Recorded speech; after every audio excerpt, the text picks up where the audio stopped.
ধন্যবাদ মাননীয় স্পিকার। নোটিশটি উত্থাপন করেছিলাম জনস্বার্থে। বক্তব্য সবাই যখন দেয় জনস্বার্থেই দেয়। আমরা বিরোধী দলের পক্ষ থেকে পর্যন্ত 4 জন কথা বলেছেন বা 5 জন, আমি এখন বলছি। আমার মূল বক্তব্যে যাওয়ার আগে মাননীয় সংসদ সদস্য এবং স্বরাষ্ট্রমন্ত্রী খুব চমৎকার কিছু কথা বলেছেন, এগুলো একটু স্মরণ করতে চাই আমি। উনি বলেছেন যে shareholder is shareholder. সে কিভাবে শেয়ার হোল্ডার হয়েছে এটা পরে দেখা যাবে। এটা পরে কেন? এটা তো আগেই এক্সপোজ হয়ে গেছে। সারা দুনিয়া জানে, উনি জানেন না। উনার মতো একজন বিজ্ঞ মানুষ, আমি এটা বিশ্বাস করি না। এই ব্যাংক থেকে উনি একা নিয়েছেন তার নিজের নামেই 82,000 কোটি টাকা, আর তার সমুদয় শেয়ার যেগুলা তিনি কিনেছেন 82% মালিক হয়ে গিয়েছেন, এগুলার মূল্য হচ্ছে মাত্র 12,000 কোটি টাকা। অর্থাৎ তিনি কই তেল দিয়ে শুধু কই বাজেন নাই, কইও বাচ্ছেন, শোল মাছও বাচ্ছেন, এবং সবগুলা ব্যাংক থেকে ডাকাতি করা টাকা। সেই শেয়ারগুলা কিভাবে হস্তান্তর হয়েছে তিনি একটা প্রতিষ্ঠানের নাম এখানে বলেছেন, সবগুলা বলে দিলে ভালো হইতো। এই ধরনের সকল শেয়ার হোল্ডারের উপরে বিশেষ একটা এজেন্সির মাধ্যমে প্রচণ্ড চাপ ক্রিয়েট করে তাদেরকে বাধ্য করা হয়েছে তাদের শেয়ার হস্তান্তর করতে। এরা তো হস্তান্তরের জন্য এই শেয়ারগুলা কিনে, তারা যুগ যুগ ধরে এই ব্যাংকের সাথে ছিল এবং যথারীতি এই ব্যাংক সবাইকে স্যাটিসফ্যাক্টরি সার্ভিস দিয়ে চলছিল, ডিভিডেন্ড দিয়ে চলছিল। একটা মাত্র ব্যাংক, যে ব্যাংক তারল্য ট্রেডিশন ব্যাক করে কোনো পরীক্ষা ছাড়াই তাদেরকে নিয়োগ দেওয়া হয়েছে। একটা কাগজে কেউ না কেউ সই করে দিয়েছে, এইটাই তার নিয়োগ লেটার। মাননীয় বিরোধী দলের নেতা, আপনি ভালোই বলছেন, কিছুটা অস্পষ্টতা আমার কাছে মনে হয় যে তিনি বলতে কাকে আপনি মিন করছেন, আর যেই আমলে এভাবে নিয়োগে বৈষম্য করা হয়েছে, অবৈধভাবে নিয়োগ দেওয়া হয়েছে, সেটা কি ফ্যাসিস্ট আমলে নাকি ইন্টারিম সরকারের আমলে? ক্লিয়ার করে বললে সবাই উপকৃত হবে। জি জি, এটা ফ্যাসিস্ট আমলে, কিন্তু সালাউদ্দিন সাহেব একটা অংশ এনেছেন আর একটা অংশ আনেন নাই। সরকার পরিবর্তন হওয়ার পরে 5 আগস্টের পরে আমরা যতটুকু জানতে পেরেছি যে তাদের সকলকে আবার পরীক্ষায় আসার জন্য ইনভাইট করা হয়েছিল, যে আসেন, বিনা পরীক্ষায় আপনারা চাকরি নিয়েছেন, মিনিমাম নিয়মটা মানে এখন আপনারা চাকরিতে ফিরে আসেন। তারা কেউ আসেনি। কেন তারা আসলো না? এরপরে এই ব্যাংকটা 1983 সালের নভেম্বরে 3টা শাখা দিয়ে বাংলাদেশে তার কার্যক্রম শুরু করে। ঢাকার লোকাল ব্রাঞ্চ মতিঝিলে, আগ্রাবাদ, চিটাগাং, সিলেট, তালতলা। পর্যায়ক্রমে তাদের সততা, দক্ষতা, আমানতদারি এবং গ্রাহকদের প্রতি তাদের সেবার মান, এগুলার কারণে অনন্য উচ্চতায় এই ব্যাংকটা চলে যায়। তিনি যে সমস্ত অভিযোগ আনলেন, যে কোনো একটা দলের দিকে ইঙ্গিত করে, একেবারে নাম বলে দিলেই পারতেন জামাতে ইসলামী। তিনি বলছেন যে মাঝে মাঝে নেকাব খোলা ভালো, এটাও খুলে দিতেন। এখানে নেকাব রাখলেন কেন উনি? যে এখান থেকে 700 টাকার একটা কি জানি 700 কোটি টাকার লোন কে নিয়েছে, এইটা কোনো একটা দলের নির্বাচনী ফান্ডে ফান্ডিং করা হয়েছে। আমি এটা পরিষ্কার জানতে চাই, উনি জামাতকে এটার দ্বারা মিন করেছেন কিনা।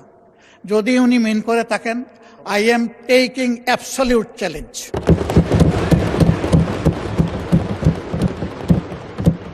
তিনি এটা প্রমাণ করতে পারলে আমি তাকে একটা মেডেল দিব পার্সোনালি। এরপরে কার ছেলে, কার নাতি, কোন কোম্পানি, শুধু ইসলামী ব্যাংক না, যে কোনো ব্যাংক থেকে চুরি ডাকাতি অসততার মাধ্যমে কিছু নিয়ে যদি আত্মসাৎ করে থাকে, তার ব্যাপারে অবশ্যই তদন্ত করে স্টার্ন অ্যাকশন দেশের বিদ্যমান আইনে নেওয়া উচিত। এটা আমি শফিকুর রহমান হলে আমাকেও যেন স্পেয়ার করা না হয়। মাননীয় স্পিকার, এই ব্যাংকটিতে ক্ষুদ্র একজন ব্যবসায়ী হিসাবে আমার বসার সুযোগ হয়েছিল 2005 থেকে 2011 সাল 6 বছর ব্যাংকের বোর্ডে বসতাম, শিখতাম, জানতাম, বাংলাদেশের অর্থনীতিকে বোঝার চেষ্টা করতাম। সেই সময়টা এই ব্যাংক এককভাবে বৈদেশিক রিমিটেন্সের 32% পর্যন্ত আর্ন করত। তার ডিপোজিট, তার তারল্য, তার ইনভেস্টমেন্ট, সকল টার্নওভারে ইম্প্যারালাল একটা ব্যাংক ছিল। সবগুলা সরকারি ব্যাংক মিলেও তার সমতুল্য ছিল না। কিন্তু তখন বয়ান বানাতেন একজন বিশেষ অর্থনীতিবিদ ডক্টর আবুল বারাকাত। তিনিও আঙ্গুল তুলতেন জামাত ইসলামের দিকে, যে এখান থেকে জামাত ইসলামী হাজার হাজার কোটি টাকা নিয়ে যাচ্ছে। তার এই বয়ানের ভিত্তিতেই শেষ পর্যন্ত এই ব্যাংকে অভ্যুত্থান করা হলো, দখল করা হলো। 15.5 বছর দুঃশাসন চালানো হলো। কই প্রমাণ কোথায়? 15.5 বছর তো কম না। এখনো আবার একই তালে যদি কথা বলা হয়, আমি বলবো আমরা কি আবার সেকেন্ড আবুল বারাকাত হতে যাচ্ছি? আন্দাজ অনুমানের ভিত্তিতে কোন মহিলার কোন কোটেশন সংসদের মতো একটা প্রেস্টিজিয়াস জায়গায়, এগুলো আসলে আমরা আশা করি না। ওই মহিলাকে সংসদে হাজির করা হোক, যদি কোনো প্রভিশন থাকে সংসদে গণশুনানিও হোক, অসুবিধা নাই। আরডিএস প্রকল্প কোনো দলের নয়, কোনো ধর্মেরও নয়। আমি নিজে বোর্ডে ছিলাম, আমি জানি এখানে বিভিন্ন ধর্মের মানুষ এখান থেকে বেনিফিশিয়ারি। এখানে দল ধর্ম দেখা হয় না, এখানে টার্গেট গ্রুপকে প্রাধান্য দেওয়া হয়। উনি কত 11,000 কোটি টাকার একটা রেফারেন্স দিয়েছেন। কে নিয়েছে এটা? আমি, আমার সহকর্মীরা? যদি এরকম হয়, দলের ফান্ডে যদি 1 টাকাও আসে, আমি বলবো সার্চ লাইট দিয়ে এটা তালাশ করে আমাদের বিরুদ্ধে যেন অভিযোগ। মাননীয় স্পিকার, আপনাকে ধন্যবাদ। আমি যা আশঙ্কা করছি সেটা এখন বলতে চাচ্ছি। ব্যাংকে পরিবর্তন যে কোনো সময় আসতেই পারে। ব্যাংকের স্বার্থে আসতে হবে, গ্রাহকের স্বার্থে আসতে হবে, মালিকের স্বার্থে আসতে হবে। আমি এই ব্যাংকের একজন মালিক। আমার 10 টাকা মূল্যের একটা শেয়ার আছে। আমি আমার এই শেয়ারের দাবি কখনো ছেড়ে দেব না। আমার এই 10 টাকা মূল্যের শেয়ারের পক্ষে আমি আমার রাইট ধরে রাখার জন্য, এস্টাবলিশ করার জন্য যা করা দরকার তাই আমাকে করতে হবে। আমি তার রাজনৈতিক পরিচয় করব না। আমি করব এই ব্যাংকের একজন গ্রাহক হিসাবে, একজন মালিক হিসাবে। এইভাবে রাজনৈতিক পরিচয় থাকা কোনো দোষের বিষয় নয়। আর এই ব্যাংকের গ্রাহক শুধু জামাত ইসলামের মানুষরাই নয়, এই ব্যাংকের গ্রাহক বিএনপির বহু লোক আছেন, আমার পরিচিত অনেক লোক আছে, অন্যান্য দলের আছে, অন্যান্য ধর্মের আছে। এটা সকলের ব্যাংক। এই ব্যাংক একক কারণ না। ওই ব্যাংকের গায়ে লেখা নাই যে এই ব্যাংক এরাই শুধু সুবিধা নেবে, বাকিরা পারবে না, এরাই শুধু গ্রাহক হতে পারবে, বাকিরা পারবে না। এই ধরনের কিছু লেখা নাই। এগুলা হলো বানায়ট বয়ান। ব্যাংকটাকে ধ্বংস করেছেন শেখ হাসিনা এস আলমকে তার হাতিয়ার হিসেবে ব্যবহার করে। আমরা এখন স্পষ্টত দেখতে পাচ্ছি সেই এস আলমকে আবার ফিরে আসার পথ করে দেওয়া হয়েছে। এর প্রমাণ এই যে ডেপুটি গভর্নর বাংলাদেশ ব্যাংকের সাবেক,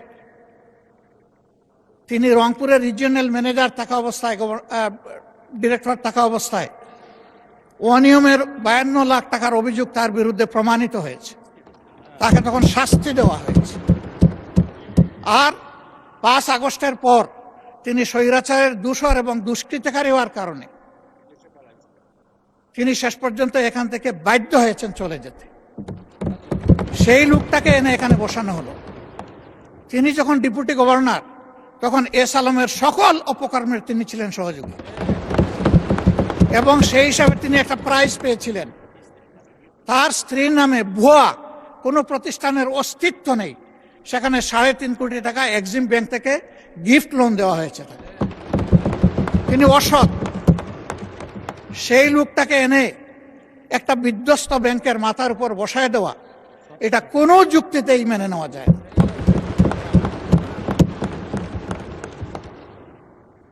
সরকার অবশ্যই সব কিছু চালাবেন, ক্রেডিট হলেও সরকারের, ডিসক্রেডিট হলেও সরকারের, কিন্তু জনগণের পারসেপশনটা কি এই ব্যাংক নিয়ে, এটা অবশ্যই সরকারকে বিবেচনায় নিতে হবে আমি মনে করি।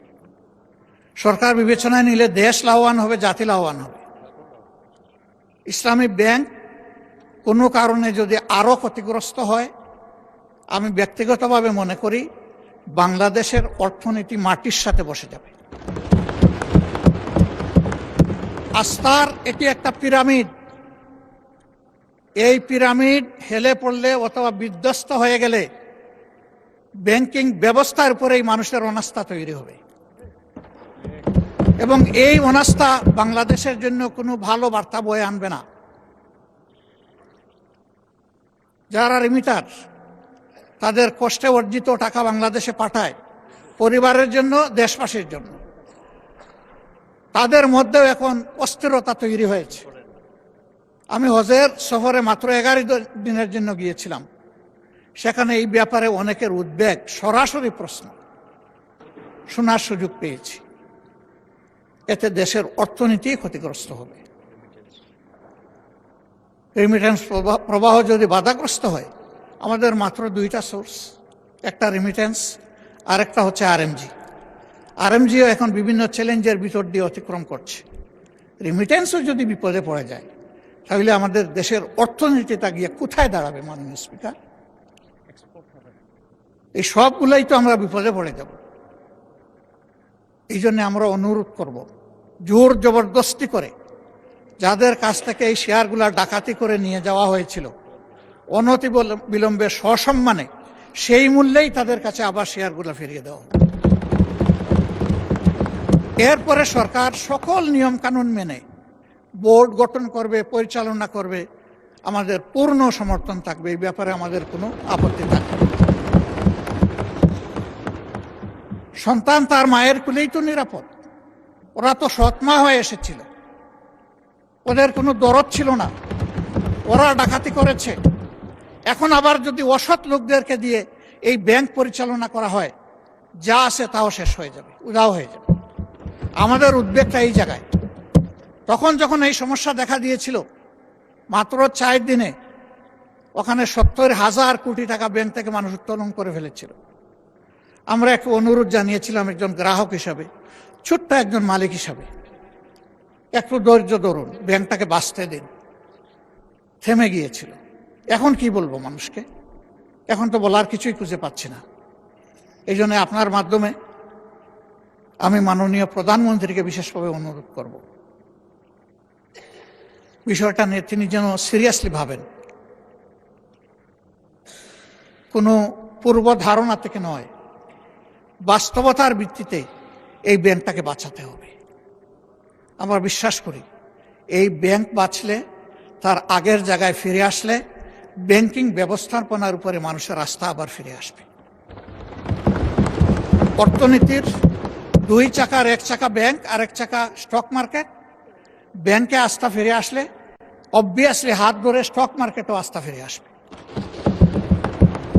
আমরা আমাদের দেশটাকে সামনে একদিকে যাচ্ছে, এটাই দেখতে চাই।